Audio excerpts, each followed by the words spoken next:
The Magical Congress of the United States of America, MACUSA, by J.K. Rowling. Origins. The Magical Congress of the United States of America, known to American witches and wizards by the abbreviation MACUSA, commonly pronounced as MACUSA, was created in 1693 following the introduction of the International Statute of Wizarding Secrecy. Wizards worldwide had reached a tipping point, suspecting that they could lead freer and happier lives if they built an underground community that offered its own support and had its own structures. The feeling was particularly strong in America due to the recent Salem witch trials. MACUSA was modelled on the Wizards' Council of Great Britain, which predated the Ministry of Magic. Representatives from magical communities all over North America were elected to MACUSA to create laws that both policed and protected American wizard kind. MACUSA's primary aim was to rid the continent of scourers, corrupt wizards who had hunted their fellow magical beings for personal gain. MACUSA's second great law enforcement challenge was the number of wizarding criminals who had fled to America from Europe and beyond, precisely because of the lack of organized law enforcement such as existed in their own countries. The first president of MACUSA was Josiah Jackson, a warlike wizard who was voted into post by his fellow representatives because he was considered tough enough to deal with the difficulties of the post-Salem witch trials era. In these first years, MACUSA had no fixed meeting place. Meetings were held in different locations to avoid no-maj detection. Law enforcement. President Jackson's immediate priority was to recruit and train aurors. The names of the first dozen volunteers to train as aurors in the US have a special place in United States wizarding history. There were so few of them, and the challenges they faced so great, that they knew they might be required to lay down their lives when they took the job. The descendants of these witches and wizards have been given particular respect in the US ever since. The original 12 were Wilhelm Fischer, Theodard Fontaine, Gundolphus Graves, Robert Grimsditch, Mary Jauncey, Carlos Lopez, Mungo Macduff, Cormac O'Brien, Abraham Potter, Berthild Roche, Helmut Weiss, and Charity Wilkinson. Of these 12, only 2 survived into old age. Charity Wilkinson, who had become MACUSA's third president, and Theodard Fontaine, whose direct descendant, Agilbert, is the present-day headmaster of Ilvermorny School of Witchcraft and Wizardry. Also of note are Gundolphus Graves, whose family remains influential in American wizarding politics, and Abraham Potter, whose distant relationship to the famous Harry Potter would be uncovered by eager genealogists centuries later. Challenges. America remained one of the most hostile environments for magical people, mainly because of scourer descendants who had vanished permanently into the no-maj community and who kept suspicion of magic alive. Unlike most Western countries, there was no cooperation between the no-maj government and MACUSA.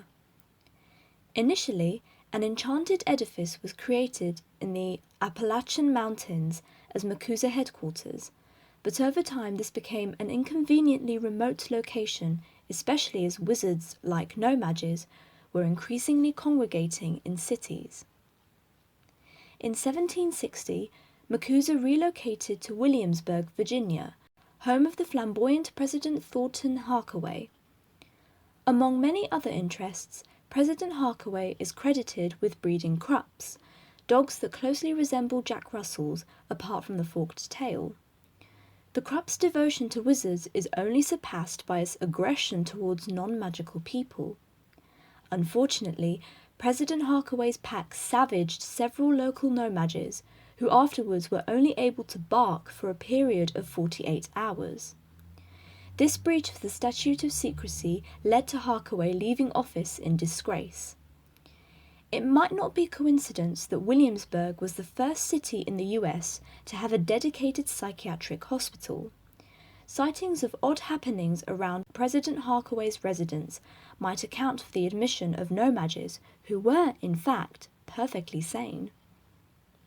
MACUSA relocated to Baltimore, where President Abel Fleming had his home, but the outbreak of the Revolutionary War, followed by the arrival of the No-Maj Congress in the city, made MACUSA understandably nervous, and they departed for Washington. It was in Washington that President Elizabeth McKilliguddy presided over the infamous Country or Kind debate of 1777. Thousands of witches and wizards from all over America descended upon MACUSA to attend this extraordinary meeting, for which the great meeting chamber had to be magically enlarged. The issue for discussion was, did the magical community owe their highest allegiance to the country in which they had made their homes, or to the global underground wizarding community? Were they morally obliged to join American no-Majs in their fight for liberation from the British Muggles? Or was this, simply put, not their fight? The arguments for and against intervention were protracted, and the fight became vicious. Pro-interventionists argued that they might be able to save lives. Anti-interventionists that wizards risked their own security by revealing themselves in battle. Messengers were sent to the Ministry of Magic in London to ask whether they intended to fight. A 4-word message returned, "Sitting this one out." McKilliguddy's famous response was even shorter, "Mind you do." While officially the American witches and wizards did not engage in battle, unofficially there were many instances of intervention to protect no-Maj neighbours, and the wizarding community celebrated Independence Day along with the rest of American society, although not necessarily alongside them. One of the most significant American magical laws was created in 1790 when MACUSA approved an edict to enforce total segregation of the wizarding and no-Maj communities. Rappaport's law, named after then-President Emily Rappaport, was created as a result of one of the worst breaches of the International Statute of Secrecy ever known, a breach in which the daughter of Rappaport's Keeper of Treasurer and Draggots and a Scourer descendant almost exposed the existence of magic worldwide. With the passing of Rappaport's law, intermarriage and even friendship between wizards and no-Majs became illegal in the United States. MACUSA's base remained in Washington until 1892, when an unforeseen uprising of the Sasquatch population caused another security breach. Historians place the blame for the rebellion on Irene Nedander, head of the Body for Protection of Magical Species, Humanoid, whose interpretation of her job title had involved attacking any Sasquatch that stepped out of line. The arrival in Washington of the Sasquatch necessitated mass obliviations and extensive repairs to headquarters. MACUSA needed a new refuge, and over the course of several years, wizards infiltrated the construction team of a new building in New York.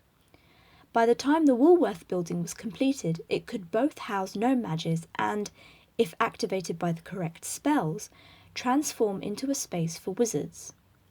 The only outer mark of the MACUSA's new secret location was the owl carved over the entrance. MACUSA in the 1920s. As with most other magical governing bodies, the Department of Magical Law Enforcement is the largest department in MACUSA. Rappaport's law was still in operation in the 1920s, and several offices in MACUSA had no counterpart in the Ministry of Magic. For example, a subdivision dealing with no-Maj fraternization and an office issuing and verifying wand permits, which everyone, citizen and visitor, was supposed to carry within the states. A significant difference between the wizarding governments of the United States and the UK of this time was the penalty for serious crime. Whereas British witches and wizards were sent to Azkaban, the worst criminals in America were executed.